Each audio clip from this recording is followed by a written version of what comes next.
without Bumrah, Arshdeep will be very, very important. Who takes the lead in the ODI series? I'm going to play him all the 3 ODIs. Oh, 100%. You pay him 100% because he needs to because they want to win this series to go into confidence going into the Champions Trophy. Do you think that the change in ball might just bring in the change in luck for especially Rohit Rat?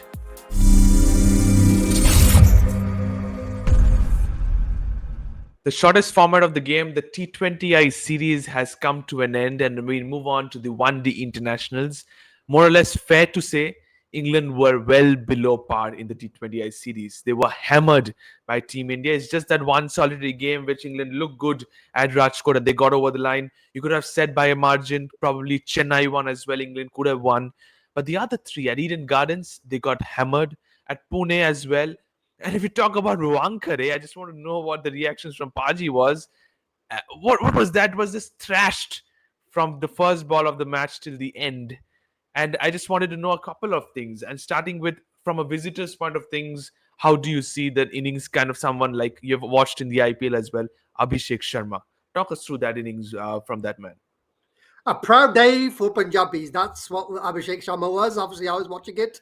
And from ball one, the guy's timing, the way he was hitting the ball, exceptional. And I think, as I said, just that innings, that totally dismantled England. They were brain dead. They didn't know what to do. They knew they weren't going to make that score. So they just went for the shots at the end. They had lost the series. Obviously, in the UK, a lot of things had been India cheating, using the substitute rule, impact player, something creeping in. And how well did Josh Butler announce it in the fifth match series toss that we have 4 impact players? How good was that? Very good, very good. But yes, it was something that was disappointing for us, obviously, because I think had Shivam Dube played, I think England would have been favourites for that match, just because of the bowling differential between Rana, who played really good. Let's not take it down.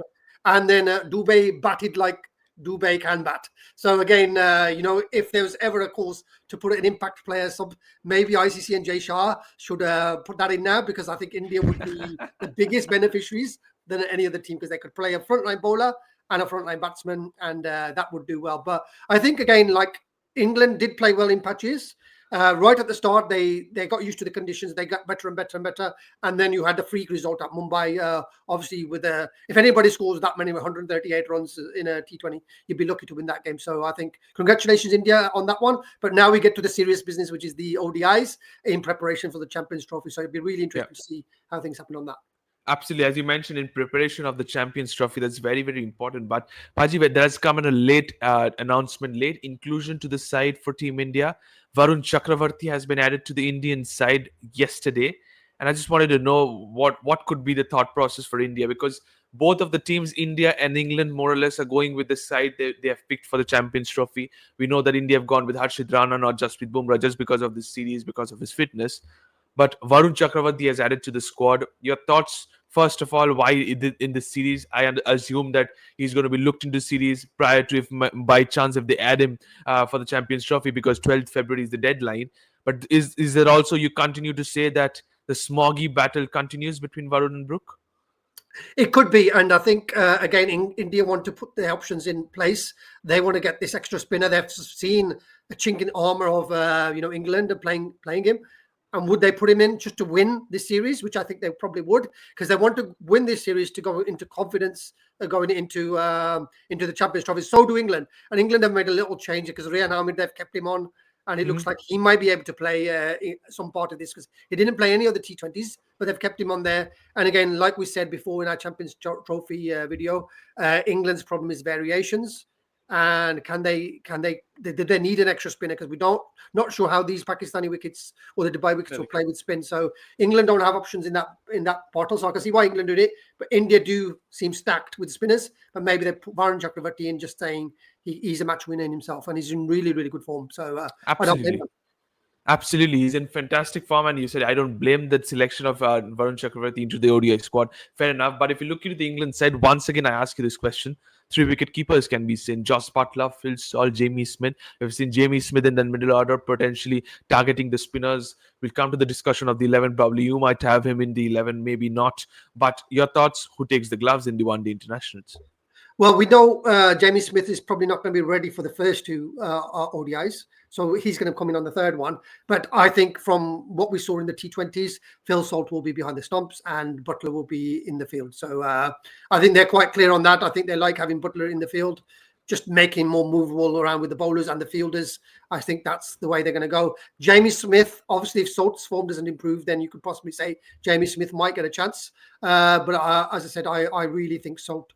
Now they're masked on Salt. I think Salt was getting some good form. They want to play him into form, so he'll probably be the man with the gloves and with the bat opening the innings. Because if Jamie Smith could open, then it's a straight choice. But I still think they'll go with Salt. Okay, so you think they will go with Salt. You said about Rehan Ahmed as well. Similarly, Adil Rashid, we know how important he is to this side, not only in conditions in India, but also for Pakistan. How massive of a role will Adil Rashid play in this ODI series? He will, and he has two roles. He can keep his economy down, and he can take wickets. I think that's the big strength with Adil Rashid. He never really gets hammered without taking wickets. So I think Adil Rashid, and he's probably the main spinner, and they don't seem to have anybody in the squad to his level. Whereas at the Indian squad, you can say, okay, Akshar Patel might be in there, Jadeja. What's the difference between those two? Not too much. And then obviously, and also now you've added, you have Akshar Patel, you have Jadeja, you mentioned. Now you've added Kuldeep Yadav. Now you also added Varun Chakravarti. So the options doesn't stop for Team India. And this is what the difference is. England don't have those options where India do. And again, I think this series is very important, is to get that form gauge in England to get acclimatized to subcontinental wickets and weather, and also India to work out their best 11. Because again, we saw in the Ranji Trophy, Virat and I was about to come to that. Absolutely, yeah. I like you brought it already. I was about to come to the players that you mentioned already and a little bit of more. Rohit Sharma back into the side, Yashasvi Jaiswal back into the side, Virat Kohli back into the side, Shreya Iyer back into the side, and KL Rahul. 5 names I've given, even Rishabh Pant as well. These players have not been part of the side in the recent past after the test matches. They're playing T20 after they have not played the T20 series. They're playing ODI series back again. Do you think that the change in ball might just bring in the change in luck for especially Rohit Sharma, Virat Kohli? Well, that's saying the history is going to tell us, and Rohit Rat is the white ball kings, aren't they, really? So both of them be very good. I'm very, very happy with the BCCI making them play the Ranji Trophy, because that interest in domestic cricket just got a massive boost, obviously in Delhi and then Mumbai with both of those players. And again, they need to be playing cricket. If they're not playing T20 cricket now, they need to be in nick. So again, I think this is going to be very important for the next series, is what kind of form they go in before they go to Dubai. So very, very important series. Hopefully the weather stays well and fine, so they get 4 matches in. The result is secondary, but again, getting into momentum, getting into form, and going into the Champions League, the Champions Trophy with some, runs momentum behind those players. The ones we've mentioned, haven't been playing any of the T10 series. Absolutely. Again, competitive cricket is competitive cricket. International cricket is international cricket. Absolutely, that's 100% correct, and that's where we look up to players like Rohit Sharma and Virat Kohli. But welcoming back into the Indian side after a long time, Shreya Iyer, who has probably gets a contract as well from BCCI, and also Punjab Kings captain Shreya Iyer is there. How important? All eyes pretty much will be on him, because he's back into the side. Potentially, he keeps the spot at number 4. If he does well, he gets a spot straight away in the Champions Trophy. More or less the 2023 World Cup side for Team India, bearing Jasprit Bumrah and a few inclusions. But your thoughts on Shreya Iyer? Is it a good addition to the side? Brilliant addition, and we know at 50 overs he's a very, very good player.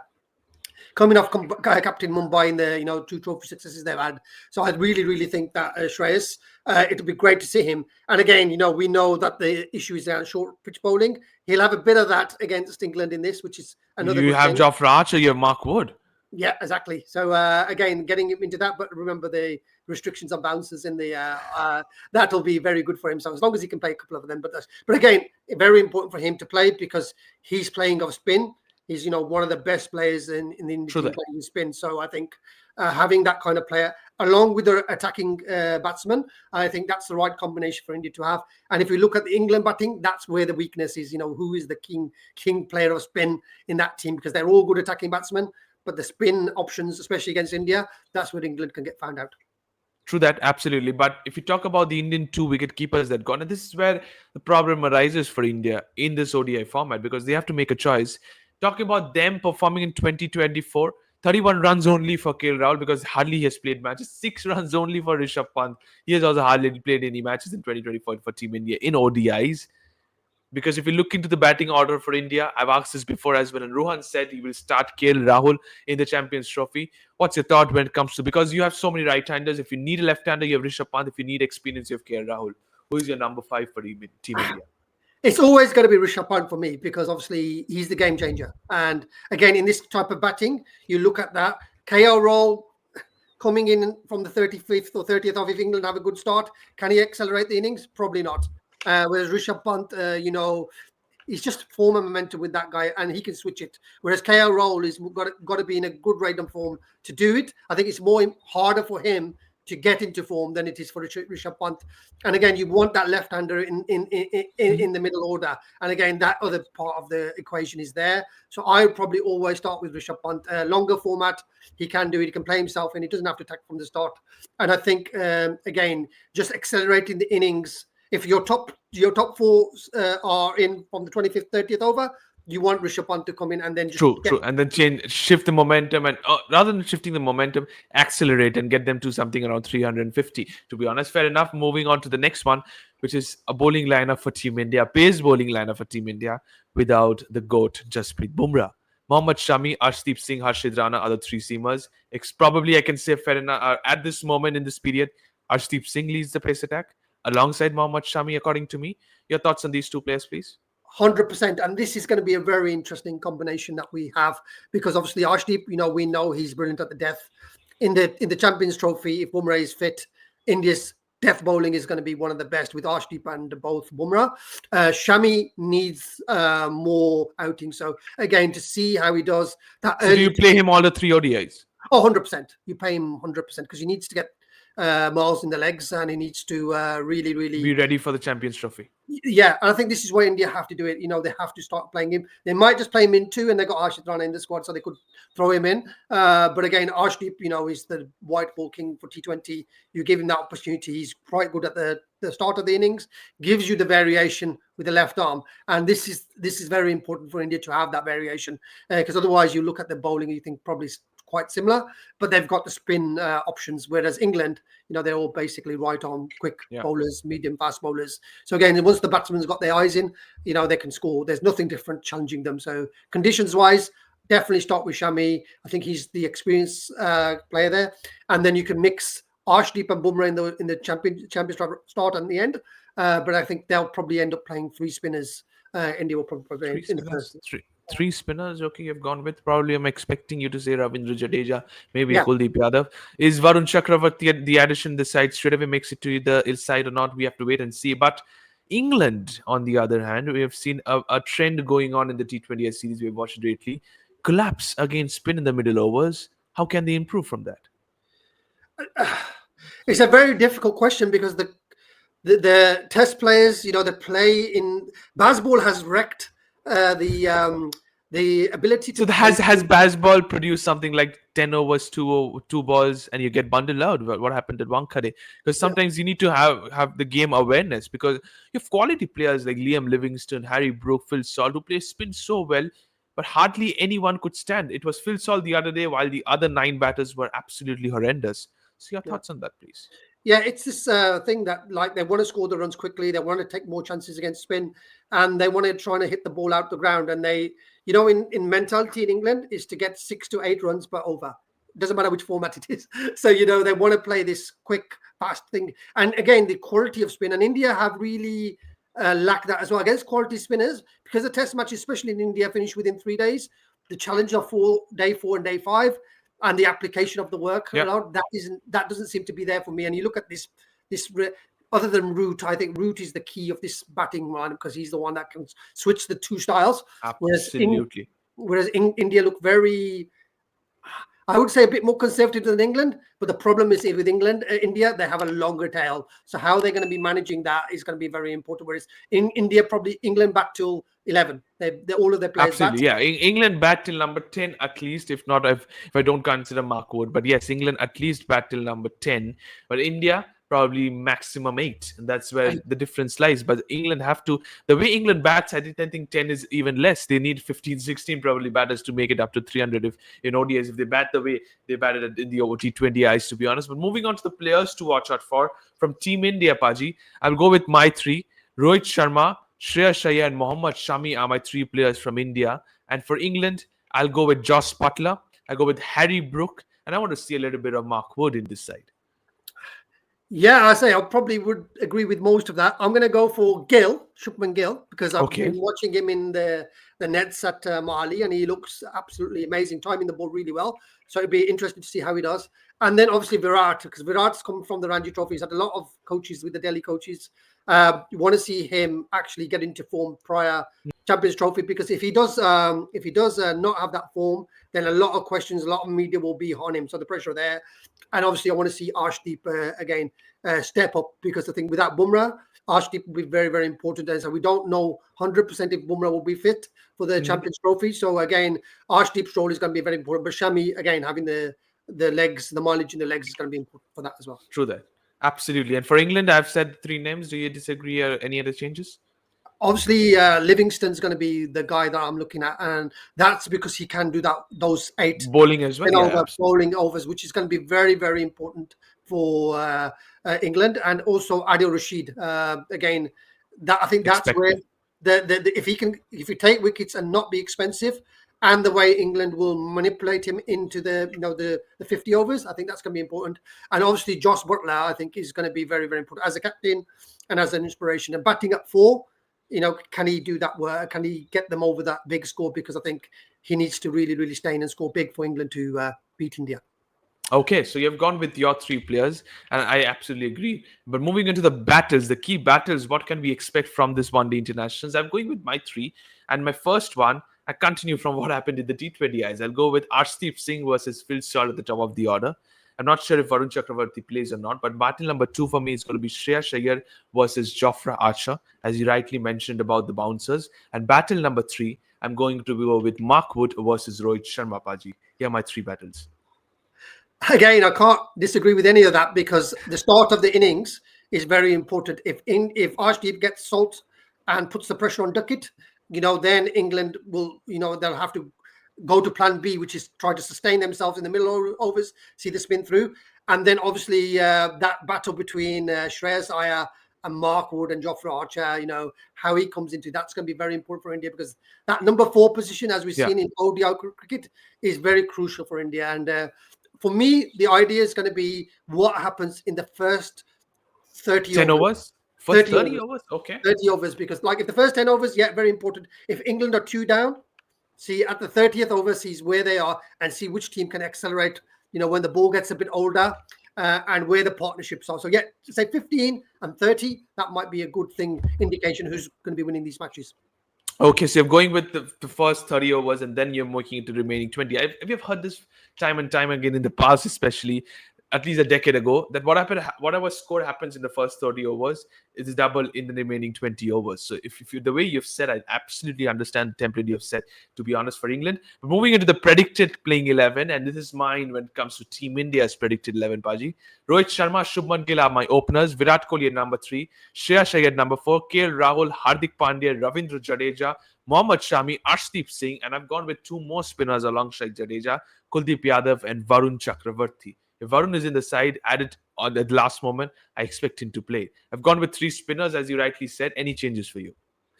Yeah, as I say, I probably would stick to that. And I think Varun Chakravarti, they probably put him in because they want to win this first game.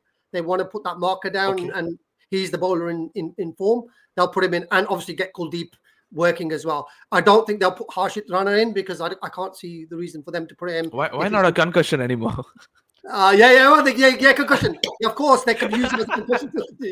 But I think that would be it. So either look at how the deck is playing, and then if they need an extra bowler, they'll probably put Arshit in. If not, they'll put Varun in. Again, this is just mentally to be in the good space, to win that game. have the matchups right. And I think Barron will be interesting to see that. And again, it'll be his debut, so they want to get these players into this team and get them used to for the long term. Yeah. So maybe that's what True they're that. thinking. Absolutely. 100% agreed when it comes to Indian side, and you rightly explained all the players, to be honest. Moving to the England side now, like England's predicted 11. I've gone with Ben Duckett and Phil Salt are my openers, with Phil Salt taking the gloves. Joe Root, the pillar of England batting order, is back at number 3. Josh Butler, according to me, bats at 4. Liam Livingston at number 6, with Harry Brook at number 5. Jamie Overton, Bryden Cars, Jofra Archer, Mark Wood, and you're going with Adil Rashid as your solitary frontline spinner. Spinner is short, I must say. Spinner is short, and this is why I said Livingston's going to be very, very important to do that. I was toying with putting Bethel into the team again. And also Joe Root, because we have seen a lot of Joe Roots bowling for the Pal Royals in the ongoing T20. Exactly, and that's going to be something that England really have to try to focus on, because the problem, again, as I say, we say Archer and Wood can be absolutely electric or can be very expensive. Very expensive, absolutely, yes. Yeah, and then Bryden Cars and Overton, very similar. Not too much variations between those two players. Bat a bit, bowl a bit, so very, very, very important. And then Harry Brook against the Indian spinners. Sometimes he looks completely clueless. Sometimes he looks like a match winner. So that, would you not? I would just want to interrupt and think. Would you not want to risk yourself and drop either of Overton or Carson, have a Saki Mehmood into the side? You could, and again, that's something that they've looked at with the bowling. He'll probably give you a bit more with the ball, but it's the batting part really that he hasn't got the runs that he probably should get. Yeah, so, he doesn't. Yeah, I think maybe that they could do that. But the good thing is the flexibility. The thing is Overton, Cars, or Mahmood. The differential between having one and the other isn't as great as if you lose Joe Root. If you lose Joe Root, who replaces what Joe Root does? And who replaces what Adil Rashid does? Because that's where England have the problem. I think India have the experience. They have the squad. Bases covered. They have all the bases covered. Yeah. The predicted playing 11 is done, I must tell you. But now we move on to Baji, where it comes to the predictions time now. India versus England. First ODI at Nagpur on 6th of February. Who takes the lead in the ODI series? I'm going to say England. And the reason why I'm just saying that is a lot of the players, other than Root, they've all played the white ball. They'll be eager to prove themselves. And we don't know what's going to happen with India's batting. It could be brilliant, and I could get it wrong and horribly wrong. Rohit, Gill, Virat, Shreyas, Rahul. Who's in form of that? And then we say, Hardik is in form with the bat and ball. Jadeja hasn't played much. Shami and Ashdeep have bowled a bit, and Kuldeep could be a match winner. So I'm just going to go on the last T20. I think England are running into form. A lot of them have played the competitive matches. They'll be used to that, whereas India probably, they're coming in a bit cold, but they might start as favourites, but I'm probably going to tip England to win. India start as favourites without a doubt, but ladies and gentlemen, surprise, the man who's sitting in England is saying that England will take the lead in the ODI series at Nagpur. Give your thoughts in the comment section, please, because what are your predictions as well? I really want to know. Do you agree with Sandy Paji, or do you agree with this one? Will India take the lead, or will England take the lead in the first ODI at Nagpur on 6th of February, starting at 1:30 p.m. Indian Standard Time with 1 p.m. at the toss? Don't forget to subscribe to the Fifth Umpire. Press the bell icon as well. Thank you so much, and bye-bye.